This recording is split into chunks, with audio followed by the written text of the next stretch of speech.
Good morning, everyone. So for today, I am going to be your math teacher.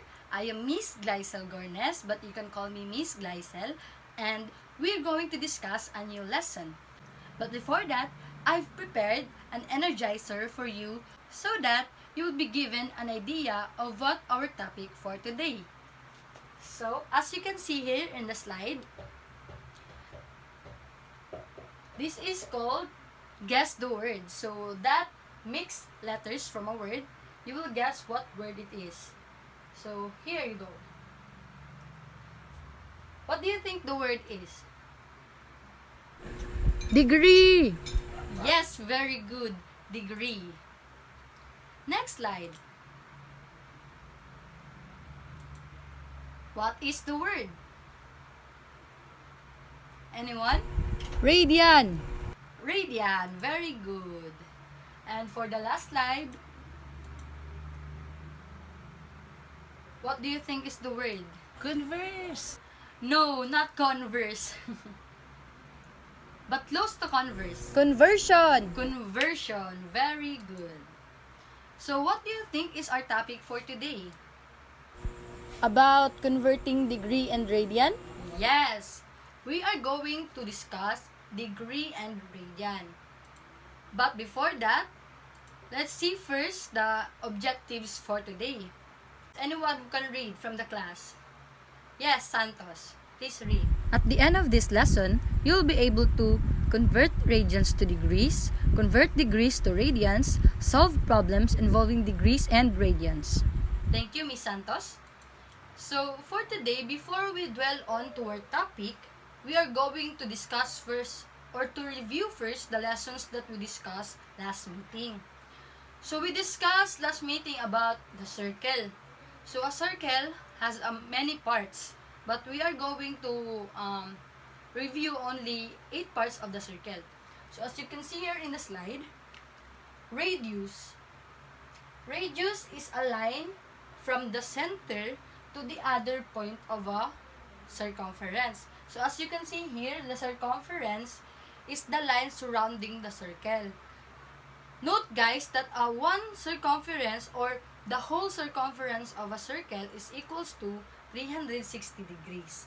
And here, the sector is bounded by 2 radii. When we say radii, it means it is the plural form of radius. Very good. So, sector here is bounded by 2 radii. As you can see, this black shaded is what we call sector. While segment, as what you have observed in the segment, it is combined by an arc and a chord. As you can see here, an arc is part of the circumference of the circle, while a chord is a line connecting 2 dots from the circumference. So, it is a segment is a combination of arc and a chord. This shaded part here is what we call minor segment, while the big part here is what we call major segment. Tangent, guys, is a line that is outside of the circle. It touches the point at a single point of the circle. As you can see, it touches right here. That is an imaginary point. It touches the circle. Last one, guys, is a diameter. The diameter is connecting 2 dots from the circle, but it is passing through the center. So, the difference between chord and a diameter, the diameter passes through the center, while the chord didn't pass through a center. So, formula for a circle, we discussed this last meeting, but let's just recap the basic formula for a circle. So, circumference, guys, is 2 pi r. The r here is the radius, while the diameter is 2 times radius. And radius is equals to diameter divided into 2. So, if the diameter is given, you can get the radius by just dividing the diameter into 2. And if the radius is given, you can get the diameter by multiplying the radius into 2. So, note that, guys, that the circumference of a circle is always 360 degrees. So, now let's go back to our topic for today. Degree and radian. So, once again, good morning everyone, and I am Miss Glycel Joy Gornes. Before we dwell on to our topic, I will give you a quiz first. This is just a short quiz. First is the instruction is identify the following given, whether it's a degree unit or a radian unit. So, answer this in your 1/4 sheet of paper, and we will check after 5 minutes. I will give you 5 minutes to answer. Go! So, time is up. Okay, counterclockwise. 1, 2, 3, 4, and 5. Say red corrected by on your 1/4 sheet of paper. Okay, number 1. What do you think is the answer? Degree. Very good, degree. Number 1 is degree. Number 2 is Radian. radian. Very good. Very good, class. Number 3, Radian. radian again. Correct. Number 4, Degree. degree. Very good. And number 5, Degree. degree.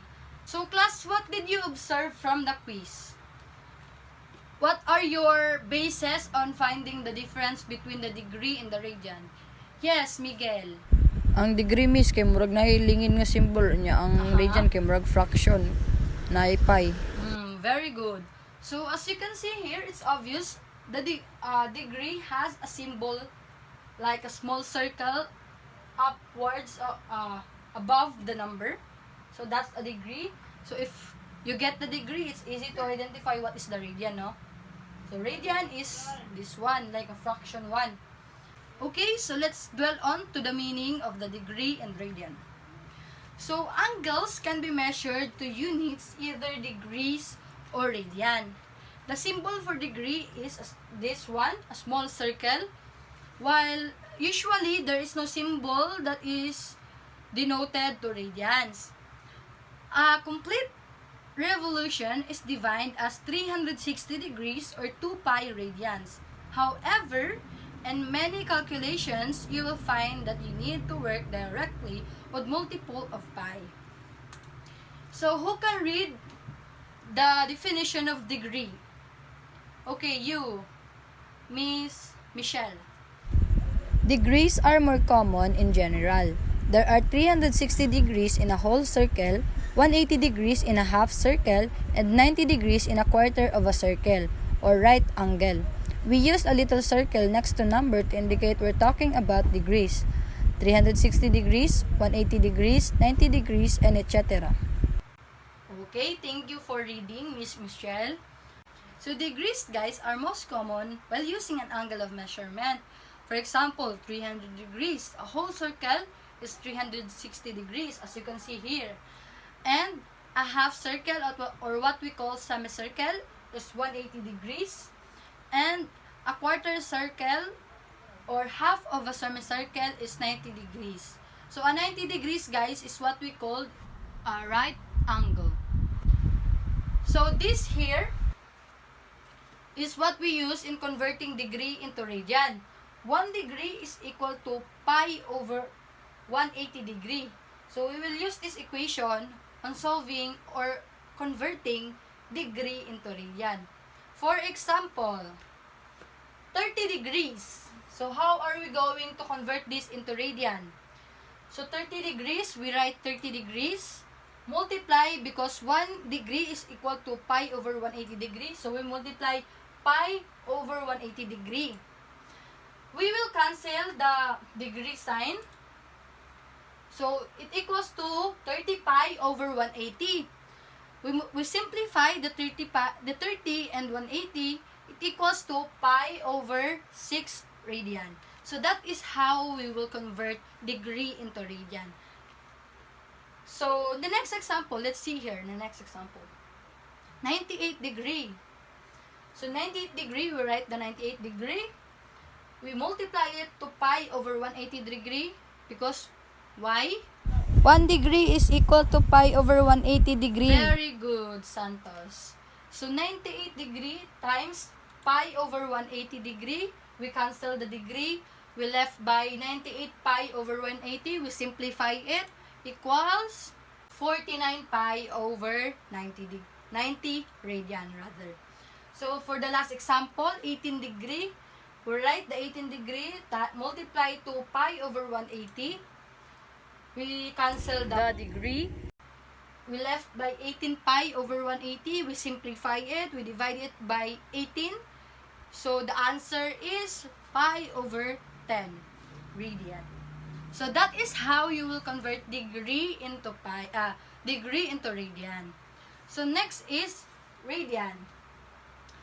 A radian is the amount of an angle has to open such that the length of the section of the circle's circumference it captures is equal to the length of the radius.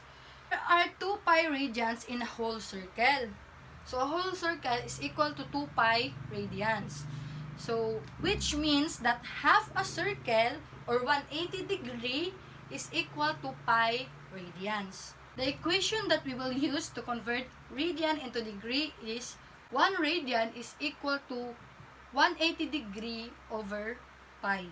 So we multiply here, we write the pi over 6. We multiply it to 180 degrees over pi. So we cancel the pi. So we will left 180 degree over 6. We simplify this or divide 180 to 6. The answer is 30 degrees. So that is how you convert radian into degree. So we get 6 pi here is equal to 30 degrees. So next example, 49 pi over 90. So we write the 49 pi over 90 multiplied by 180 degree over pi. Cancel the pi, we'll get 49 times 90, 49 times 180 degree is equal to 8,820 degree over 90. Copy the denominator. We will divide the 808. We simplify this fraction. We will get 98 degree. So that is how you convert radian into degree. And for the last example, pi over 10 multiplied by 180 degree over pi. We cancel the pi. We will left by 180 degree over 10. The answer is 18 degree. So, it is very easy, no? Makaya ra og mata-mata. So, now, I will give you an activity. This is 5 items. Write this in your, answer this in your 1/2 sheet of paper. Calculate the following or convert the following without using the calculator. I'll give you 6 minutes to answer. You may start now. Alright, time is up. Exchange paper. Okay. Be settled. Alright. Number 1. 65 degrees. So, we use the equation pi over 180. We multiply the degree into pi over 180. So, 65 degrees is equal to 65 degrees times pi over 180 degree. We cancel the degree. We'll get 65 over 180. We simplify this. We'll get 13 pi over 36. And that is the final answer. Or you can use the decimal places. It's still a right answer.